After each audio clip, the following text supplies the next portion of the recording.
This is Mr. Beck Does Your Homework. This is physics homework number 23, question number 5. The following diagram shows part of an electrical circuit. Find the equivalent resistance between points A and B of the resistor network. Now here is a way for you to identify whether you can see parallel and series circuits. Some people want to combine the 4 and the 38, but the problem is if you do that, you're going to have to cross 1, 2, 3 lines. If you cross 3 lines, you don't know where to put the equivalent resistor. Other people want to look at these 3 as parallel, and you can't combine those 3 as parallel because you're cutting like 6 lines to do that. So what you have to do is find a part of this circuit that is entirely series or entirely parallel. What I see is this resistor, and this resistor, because the current's going to come, it's going to split, it's going to come through this one, and then it's going to split. The current that goes here has to go here and has to go here. So these 3 are a series of resistors. So what I can do is combine those 3 with a single resistor. So if I were to cover them up and replace them with a single resistor, that single resistor is going to replace those 2. Replace those 3. But what must that resistor be? Well, these 3 are all in series. So I've got a 38, a 7, and a 27. Since they're in series, I know that my R total in series is going to be R1 plus R2 plus R3. So in this case, I've got a 38, a 7, and a 27. So that's going to be 38 plus 7 plus 27. And that will give me my R total for that group. So that group is going to be this new R total. So now I've got this resistance. So I'll call that now, I'm going to call that R1.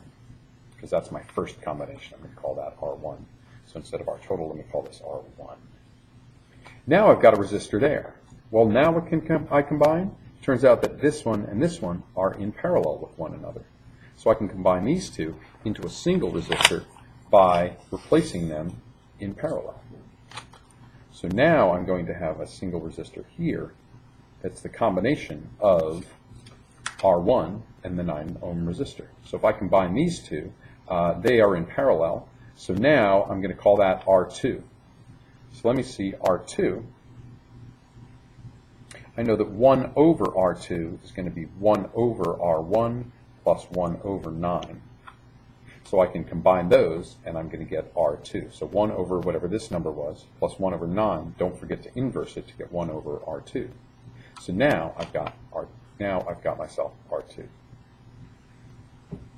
I'm getting closer. Now I've got this one, and this one that are all in series with one another.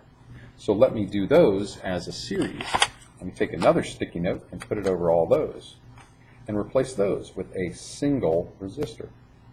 That single resistor is going to be the sum of these 3 resistors, 4 plus R2 plus 3, because series resistors adds just by sums. So now I know that R3 is going to be 4 plus R2 plus 3. Okay, so these 3 are going to add straight up. That gives me a new resistor, which I guess I'll call R3. Now finally I'm left with this one and this one. Those 2 are parallel, so those 2 I can replace with a single resistor, which I guess is my overall equivalent resistance. So let me finally just write Req for my equivalent resistance of the whole circuit. This one is going to be a parallel combination of those 2. So my equivalent resistance here, so Req, well, since it's parallel, it's going to be 1 over Req equals 1 over 10 plus 1 over R3. And when I do 1 over 10 plus 1 over whatever this combination was, and I do 1 over that, so I don't forget to inverse the answer, I'm going to get the equivalent resistance of my entire circuit.